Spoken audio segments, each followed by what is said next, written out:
¿Cómo están? Me da gusto saludarlos. Muchas gracias por acompañarnos cada día para que hablemos, comentemos noticias, compartamos opiniones, oigamos preguntas y tratemos de resolverlas.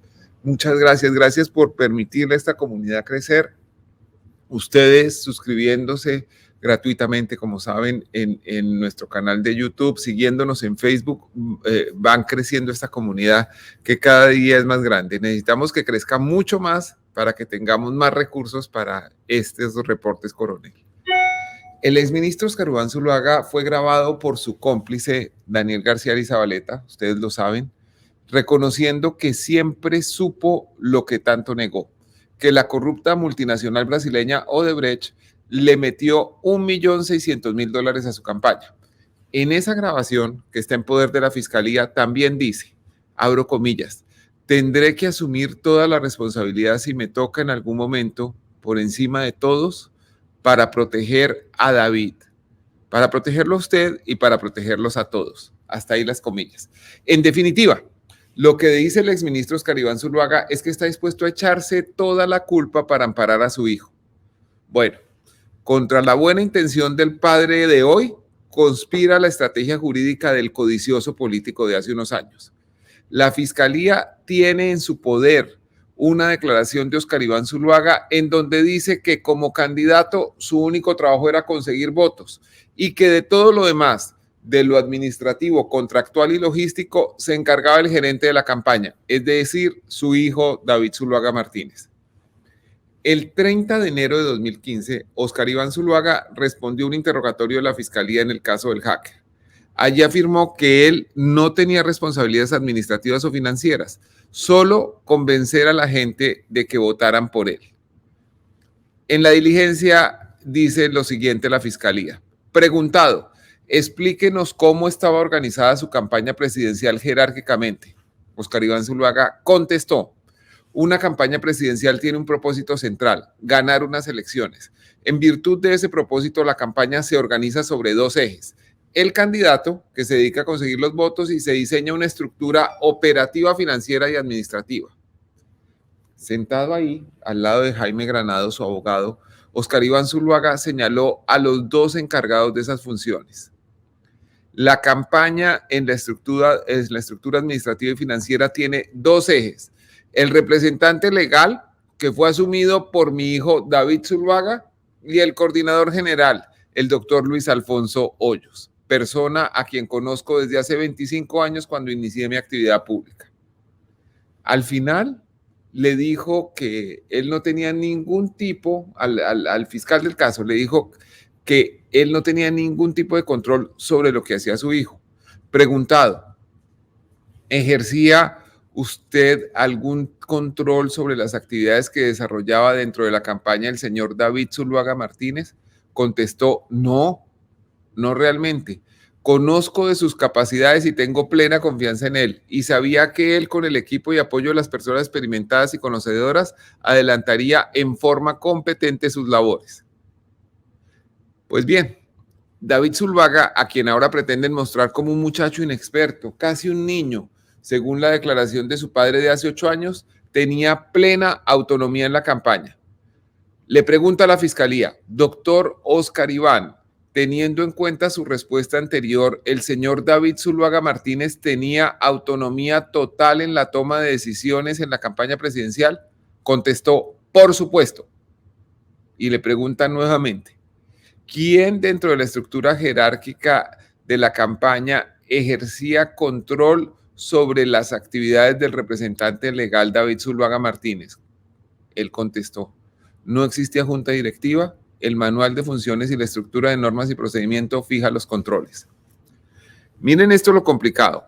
Según Oscar Iván Zuluaga, el encargado de la contratación en la campaña era su hijo David. Preguntado por la Fiscalía, doctor, adicional al representante legal, ¿quién tenía en la campaña la capacidad para contratar? Contestó, realmente no tengo detalle salvo lo que he mencionado. David era la persona autorizada legalmente para firmar contratos y el manual define claramente las otras personas que participan en ese proceso. En esa declaración, Oscar Iván Zuluaga aseguró incluso que Daniel García Zabaleta, quien era el coordinador político de su campaña y ahora es el principal testigo en contra de los Zuluaga, no dependía de él, sino de su hijo. La fiscalía tendrá que decidir si le cree a los Carribán Zuluaga de hoy o al de hace 5 años, porque, como dice una vieja copla de la picaresca popular, será bajito y será lampiño, pero esas cosas no son de niño. Este era el reporte, coronel, que les quería compartir. Estoy atento a la participación de ustedes. Muchísimas gracias. Entonces, vamos con la primera persona, don Jonathan. Señor, de hecho, me atrevo a poner mi cámara para pedir un favor públicamente. Y es que cuando las personas están ingresando, nos realizan 2, 3 y en ocasiones hasta 4 preguntas. Y eso, digamos que imposibilita a las demás personas que quisieran participar. Entonces, si usted está de acuerdo y si me lo permite, poder hacer una solicitud pública donde las personas que ingresen hagan una pregunta y así poderle dar cabida a más personas. Sí, además es que yo no quiero limitar el tiempo de la gente, pero pues obviamente en la medida en que seamos más breves, podemos participar más en esta conversación. Vamos entonces. Tal cual. Y las personas en el chat de YouTube, de hecho, como que veo que se empiezan a desesperar porque hemos tenido participantes hasta de media hora, así que con mucho cariño, respeto, pues le solicito públicamente, por favor, hacer una pregunta. Y démosle la bienvenida a don Gabriel Africani. Buenos días, señor. Don Gabriel, ¿cómo está? ¿Desde dónde se comunica, don Gabriel? Daniel, estoy en Envigado y qué En gusto de verdad Envigado. poderte saludar. Qué bueno, señor. Pues bienvenido, don Gabriel. Muchas gracias. Pues primero que nada, y seguramente te cansarás de escucharlo, pero muy agradecido de verdad por el trabajo periodístico escaso, no solamente en Colombia, en muchas partes. Sabemos que pues el periodismo, como muchas otras profesiones, al final son intereses y a ver quién te paga para poder decir o no decir. Entonces, de verdad, muy agradecido con tu trabajo profesional y proveernos la información. Yo tengo una pregunta muy breve y me gustaría saber tu opinión porque yo veo que periodistas como tú, incluso políticos, que los discursos, digamos, están un poco de nivel profundo y siento que no van ligados al público que necesita escucharlos, mientras que muchos de los discursos, digamos, de derecha, en este caso, pues yo me puedo referir a un Federico, por ejemplo, pues siento que es un discurso de un muy bajo nivel, enfocado a un público que simplemente le vas a decir, vamos mal porque no respetan las instituciones. Y ya, eso es suficiente para que la gente diga, ah, sí, no respetan las instituciones. Entonces siento que a veces el discurso lo ponen muy por encima de lo que realmente es nuestra población, para que entiendan qué es lo que realmente está pasando. Y a veces siento que en el periodismo pasa lo mismo, que de pronto el nivel de comunicación es un poco muy alto para que la gente del común, que es esa persona que vota, que quiere saber qué es lo que está pasando, no termina entendiendo. ¿Cuál es tu opinión frente a eso? Pues, don Gabriel, realmente lo que pasa es que, la vida es compleja, está llena de matices y la política en particular también. No todo es ni blanco ni negro y uno no está de acuerdo el 100% del tiempo con el 100% de las cosas que dice un líder. Uno tiene discrepancias y todo, pero la política tiende a ser enormes sobresimplificaciones. Vamos, salgámonos de Colombia porque a veces ponerle como la distancia sirve para ver mucho más que si uno se involucra en estas cosas en las que tiene el corazón puesto. Pero imagínese esto, Donald Trump, que es un multimillonario de Nueva York, de la élite de la finca raíz en Nueva York, que es quizás uno de los sectores más elitistas de Estados Unidos, se presenta ante los americanos anglosajones empobrecidos como un campeón de la causa de ellos. Como yo sí, cuando él dice vamos a hacer otra vez América, queriendo decir Estados Unidos grande, se refiere a esa América. Y ya eso es una contradicción grande, que una persona de este origen y todo se presente como el reivindicador de los pobres. Pero además lo hace con un discurso sobresimplificado. Dice, ¿quiénes son nuestros enemigos?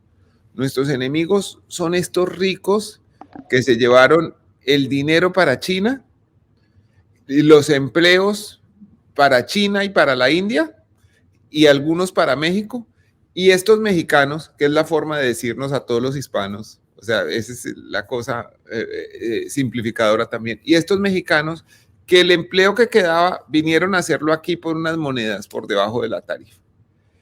Y uno se da cuenta que increíblemente este hombre, que es esencialmente un hombre de negocios, termina en el imaginario de mucha gente siendo el reivindicador de los blancos pobres de Estados Unidos. Entonces, eso muestra hasta qué punto hay sobresimplificación. Yo pienso que el ciudadano que quiera tomar buenas decisiones tiene que informarse mejor y tiene que ver matices y tiene que entender que no todo lo que diga un líder de un lado o del otro del espectro. Usted habla de Federico, podíamos movernos también para el otro lado. Que no todas esas sobresimplificaciones responden a la realidad, que lo que sirve para un eslogan publicitario, para una consigna, para una cancioncita que la gente se aprende y repite y se empieza a volver cierta por repetición, refleja la realidad, que la realidad es mucho más compleja, está llena de matices y que hay que entenderla y que además es una realidad cambiante, que hay que saber interpretar. Las cosas que se daban por ciertas hace un tiempo se tienen que poder revisar periódicamente. Don Gabriel, muchísimas gracias por su participación. Gracias. Cuídese mucho.